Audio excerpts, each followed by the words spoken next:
Hello welcome to time 24x7. మరి ఈ రోజు ఇండస్ట్రీలో ఇంపాక్ట్ క్రియేట్ చేస్తున్న కొన్ని ఇంట్రెస్టింగ్ విషయాలను తెలుసుకుందాం. రాజసం, వీరత్వం, అమాయకత్వం, అహంకారం ఇలా నటనలోని వైవిధ్యాలతో తెరపై పాత్రలకు ప్రాణం పోశారు అలనాటి నటీమణి జమున. సినీ చరిత్రపై ఆమెది చెరిగిపోని సంతకం. సుమారు 3 దశాబ్దాలకు పైగా నటన ప్రస్థానాన్ని కొనసాగించారు ఆమె. ఎన్నో మరపురాని చిత్రాలకు కేర్ ఆఫ్ అడ్రస్ గా నిలిచారు. కొన్ని పాత్రలైతే తన కోసమే పుట్టాయేమో అన్నట్లుగా వాటిలో ఒదిగారామె. సత్యభామగా తెలుగువారి మనసుల్లో చిరస్థాయిగా నిలిచిపోయిన జమున దివికెరిగిన సందర్భంగా తన వ్యక్తిగత నృత్యపరమైన జీవితం గురించి పలు సందర్భాల్లో ఆమె పంచుకున్నారు. ఆసక్తికర విశేషాలు మీకోసం. Daring and dashing lady Jamuna. Cinema రంగంలోనే కాదు రాజకీయ రంగంలో కూడా అడుగుపెట్టిన దిశారాది జమున. మహానటులతో ఒక దశలో తీవ్ర విభేదాలు వచ్చాయి. ఆ సమయంలో ఎన్టీఆర్, అక్కినేని స్టార్ హీరో అయితే వాళ్ళు ఎంతటి స్టార్స్ అయినా సరే నేను తల వంచేది లేదంటూ తన ఆత్మగౌరవాన్ని చాటుకున్న గొప్ప వ్యక్తి జమున. అయితే అదే ఎన్టీఆర్, అక్కినేనిలతో పలు సూపర్ హిట్ చిత్రాలను చేసింది. అగ్ర హీరోలతో వచ్చిన అరమరికలను దిగ్విజయంగా తొలగిపోయేలా చేసిన తన ఆత్మగౌరవాన్ని నిలుపుకున్న మహానటి జమున అనడంలో ఎలాంటి సందేహం లేదు. ఎన్టీఆర్, అక్కినేనిలను ఎంతో గౌరవించింది. అలాగే ధిక్కరించాల్సిన సమయంలో ధిక్కరించింది. మళ్ళీ కలిసిపోయింది. తన వ్యక్తిత్వాన్ని చాటుకుంది. 1936లో ఆగస్టు 30న హంపీలో జన్మించింది. జమున అసలు పేరు జనాబాయి. అయితే జ్యోతిష్యుల సలహాతో జమునగా మార్చారు. తెలుగు, తమిళ, మలయాళ, హిందీ చిత్రాల్లో నటించింది. మొత్తంగా కెరీర్లో అన్ని భాషల్లో కలిపి 200కు పైగా చిత్రాల్లో నటించింది. నిజంగా సౌందర్య రాశి అంటే జమున అని చెప్పడంలో ఎలాంటి సందేహం లేదు. తన వ్యక్తిత్వం వల్లే సత్యభామ పాత్రకు ప్రాణం పోసింది. తెలుగు తెరలపై సత్యభామగా నిలిచింది. సత్యభామ పాత్రలో ఇప్పటికీ కూడా మరొకరిని ఊహించలేము అని అంటే అతిశయోక్తి కాదు సుమా. ఎత్తుకొని తీసుకెళ్లామన్న కర్ణాటకలోని హంపీలో జన్మించిన నన్ను ఆ రోజుల్లో చాలామంది హంపి సుందరి అని పిలిచేవారు. చిన్న వయసు నుంచే నాకు కళాభిరుచి ఎక్కువ. స్కూల్లో చదువుకునేటప్పుడు డాన్స్లు, నాటకాల్లో చురుగ్గా పాల్గొనేదాన్ని. ఈ అనుభవమే నాకు పుట్టినిల్లు అనే సినిమాలో తొలి అవకాశాన్ని అందించింది. ఇక అయితే మా గురువు గారు జగ్గయ్య నన్ను ఓ నాటకం కోసం ముండూరు తీసుకెళ్లారు. తెనాలి వరకు జట్కా బండిలో వెళ్ళాం. అక్కడి నుంచి పడవలో అవతలి ఒడ్డుకు దిగగా నన్ను నడిపించడం మొదలు పెట్టారు. అసలే పెంకి పిల్లను, పైగా చిన్నతనం నుంచి గారాబంగా పెరిగా. పొలాల గట్ల మీద నుంచి నడుస్తున్నప్పుడు ఒక చిన్న పాము కనిపించింది. అంతే, ఇక నడవలేనేమో అని మొండికేశాను. కావాలంటే ఎత్తుకొని తీసుకెళ్ళండి, లేదంటే రానే రానని మారం చేశాను. ఆ జ్ఞాపకాలు తలుచుకుంటే ఇప్పటికీ నవ్వొస్తూ ఉంటుంది. అద్దం ముందు రీహార్సల్స్ చేశా. ఆ రోజుల్లో జమున అంటే సత్యభామ, సత్యభామ అంటే జమున అనేవారు. అంతలా పేరు తెచ్చింది పాత్ర. రాజసం, వీరత్వం, అమాయకత్వం, అహంకారం ఇలా అన్ని రకాల షేడ్స్ కలిగిన సత్యభామగా 3 సినిమాల్లో నటించాను. మొదటిసారి వినాయక చవితిలో గర్వం, అమాయకత్వం కలిగిన సత్యభామగా నటించి మంచి పేరు తెచ్చుకున్నాను. ఆ తర్వాత చేసిన శ్రీకృష్ణ తులాభారం కోసం కాస్త కష్టపడాల్సి వచ్చింది. ఎందుకంటే అదే సమయంలో హిందీలో మిలాన్ షూటింగ్కి కూడా హాజరవుతున్నాను.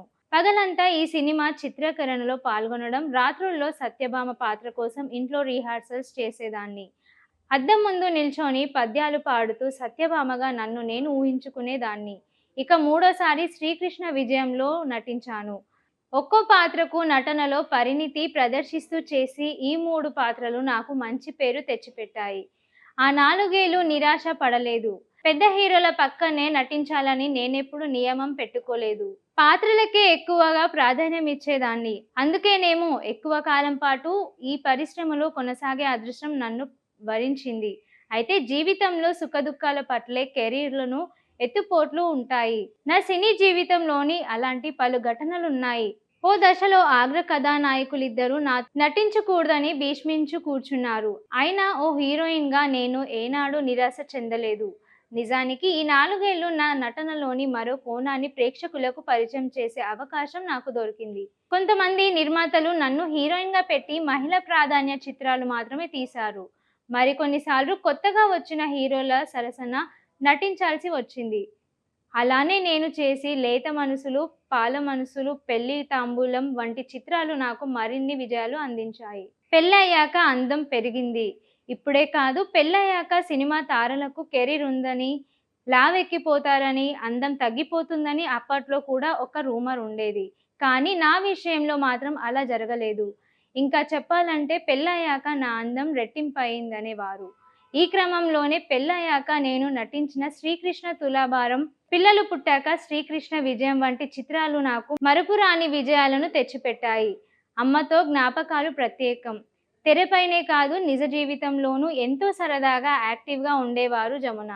జమున తెలుగు సినిమాల్లో వగరు, పొగరు, భక్తి ఇలా నవరసాలు పలికించగలిగే అరుదైన నటిగా పేరు సంపాదించుకున్నారు. తెలుగు తెర సత్యభామగా తనదైన నటనతో ఆకట్టుకున్నారు. ఈమె సినీ కెరీర్లో టాప్ సినిమాల విషయానికొస్తే మూగ మనసులు, అక్కినేని నాగేశ్వరరావు, సావిత్రి, జమున ముఖ్య పాత్రల్లో నటించిన ఈ సినిమా సూపర్ హిట్గా నిలిచింది. భూ కైలాస్, నందమూరి తారక రామారావు, అక్కినేని నాగేశ్వరరావు, ఎస్వి రంగారావు ముఖ్య పాత్రల్లో నటించిన ఈ సినిమాలో జమున మండోదరి పాత్రలో నటించారు. దొంగరాముడు, అక్కినేని నాగేశ్వరరావు, సావిత్రి ముఖ్య పాత్రలో నటించిన ఈ సినిమాలో జమున చెల్లెలు పాత్రలో నటించింది. మిస్సమ్మ, నందమూరి తారక రామారావు, అక్కినేని నాగేశ్వరరావు ముఖ్య పాత్రలో సావిత్రి టైటిల్ రోల్ పోషించారు. మిస్సమ్మలో మహానటి చెల్లెలు పాత్రలో అమాయకమైన నటనతో ఆకట్టుకుంది. అప్పు చేసి పప్పుకూడు ఎల్వి ప్రసాద్ దర్శకత్వంలో విజయ ప్రొడక్షన్స్ బ్యానర్లో తెరకెక్కిన ఈ చిత్రం ఎన్టీఆర్, జగ్గయ్య, సావిత్రి, జమున నటించారు. ఏకవీర, ఎన్టీఆర్, కాంతారావు హీరోలుగా తెరకెక్కిన ఈ సినిమాలో కేఆర్ విజయ్, జమున ముఖ్య పాత్రల్లో నటించారు. గులే బాకవలి కథల ఎన్టీఆర్ స్వీయ దర్శకత్వంలో తెరకెక్కిన ఈ సినిమాలో రాజకుమారి పాత్రలో జమున నటించారు. ఈ సినిమా బాక్సాఫీస్ దగ్గర సూపర్ హిట్గా నిలిచింది. ఇల్లరికం, అక్కినేని నాగేశ్వరరావు ప్రధాన పాత్రలో నటించి ఇల్లరికం సూపర్ హిట్గా మారింది. రాముడు భీముడు, ఎన్టీఆర్ తొలిసారి ద్విప పాత్రభియం చేసి రాముడు భీముడు చిత్రంలో ధనికురాలైన యువతిని పాత్రలో జమున నటన ఇప్పటికీ ఎవరూ మర్చిపోలేరు. శ్రీకృష్ణ తులాభారము డి రామానాయుడు గారు సురేష్ ప్రొడక్షన్స్ బ్యానర్స్లో కమలేశ్వరరావు దర్శకత్వంలో తెరకెక్కిన ఈ చిత్రంలో సత్యభామగా అద్భుతాభినయాన్ని ప్రదర్శించుకున్నారు. ఆ తర్వాత ఈమె వెండితెర సత్యభామ తన పేరును సార్థకం చేసుకున్నారు. కురుక్షేత్రం, కృష్ణ, కృష్ణంరాజు, శోభన్ బాబు ముఖ్య పాత్రల్లో నటించిన కురుక్షేత్రం సినిమాలో ద్రౌపది పాత్రలో నటించి మెప్పించుకున్నారు జమున. పండంటి కాపురం, కృష్ణ నిర్మాతలు లక్ష్మీదీప దర్శకత్వంలో తెరకెక్కిన పండంటి కాపురం సినిమాలో పగతో రగిలిపోయే మాలినీదేవి పాత్రలో విలనిజం పండించారు జమున. ఈ పాత్ర ఆమెను తప్పించి ఎవరూ వేయలేనంతగా అద్భుతంగా ఒదిగిపోయారు. పూజాఫలం, బిఎన్ రెడ్డి దర్శకత్వంలో తెరకెక్కిన పూజాఫలం కూడా అక్కినేని, సావిత్రి, జమున కెరీర్లో విభిన్న చిత్రంగా నిలిచిపోయింది. తెనాలి రామకృష్ణ మూవీలో తెనాలి రామకృష్ణుడి భార్య పాత్రలో అమాయకత్వంతో నటించి మెప్పించారు. ఉండమ్మ బొట్టు పెడతా కె విశ్వనాథ్ దర్శకత్వంలో కృష్ణ హీరోగా తెరకెక్కిన ఈ చిత్రంలో కుటుంబ క్షేమం కోసం చనిపోయే ఇల్లాలి పాత్రలో అద్భుత అభినయం కనబరిచారు జమున. సినిమా రంగంలో తనదైన ముద్ర వేసి జమున రాజకీయాల్లోకి కూడా అడుగుపెట్టింది. కాంగ్రెస్ పార్టీలో చేరి రాజమండ్రి పార్లమెంట్ సభ్యురాలిగా గెలిచింది. 1989లో లోక్సభకు పోటీ చేసి విజయం సాధించింది. అయితే 2 ఏళ్లకే లోక్సభ మళ్లీ ఎన్నికలు రావడంలో నిరుత్సాహపడింది. కాంగ్రెస్ పార్టీ మహిళా అధ్యక్షురాలిగా కొంతకాలంగా పనిచేసి అనంతరం రాజకీయాలకు స్వస్తి పలికింది. షేర్ చేయండి, లైక్ చేయండి, సబ్స్క్రైబ్ చేయండి. మరిన్ని వీడియోల కోసం బెల్ సింబల్ పై క్లిక్ చేయండి.